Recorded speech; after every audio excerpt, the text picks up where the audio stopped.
Killing Floor 2 is a horror-themed co-op first-person shooter where you shoot down hordes of zombies, or as they're called in this game, Zeds.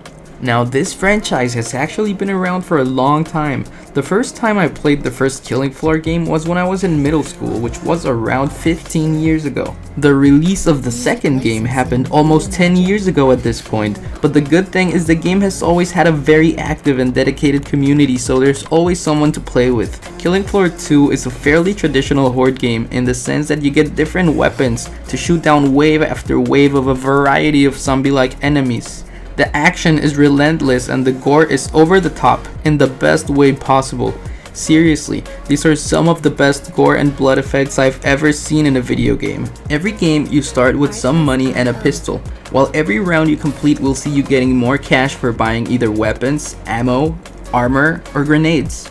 It's important to mention that this is a class-based shooter, meaning that you can choose from a variety of classes or perks with different playstyles to go into the Killing Floor. I personally main the SWAT perk, which is primarily focused on SMG weapons and heavy armor. Other perks include the Demolitionist for big flashy explosions and big bursts of damage, Firebug to have a literal flamethrower, Gunslinger to dual wield pistols, Sharpshooter to snipe, Field Medic to heal. You get the point. There's a different flavor of playstyle for everyone in this game, and it's as fun as ever to try out and level the different perks to find the perfect build for you. The game also features daily and weekly quests that award Dosh, which is this game's form of cash, which you can then use to open crates that contain random cosmetic items. On that note, the game does feature crates that need paid keys to be opened, similar to CSGO, which is definitely a negative in my eyes, but thankfully, this system can be easily ignored as the crates exclusively reward cosmetic items.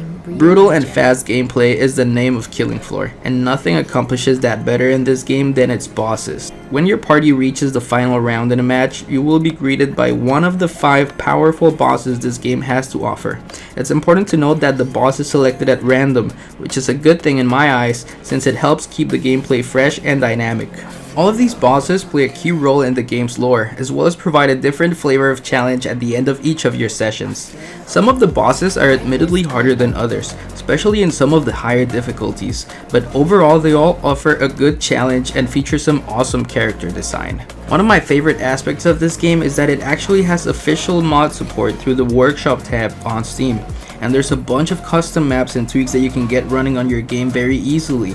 There's all sorts of crazy maps like a Legend of Zelda map, a Super Mario 64 map, and I even remember playing in Bikini Bottom once. All around, I would wholeheartedly recommend Killing Floor 2 to any fans of the genre or to people who are just looking for a fun game to play with their friends. Killing Floor 2 is just a blast of fun and really is made with a lot of love by gamers for gamers. I would say it's as perfect a time as ever to jump into the Killing Floor. If you enjoyed this video, please don't forget to drop a like and subscribe, and I'll be seeing you on the next one.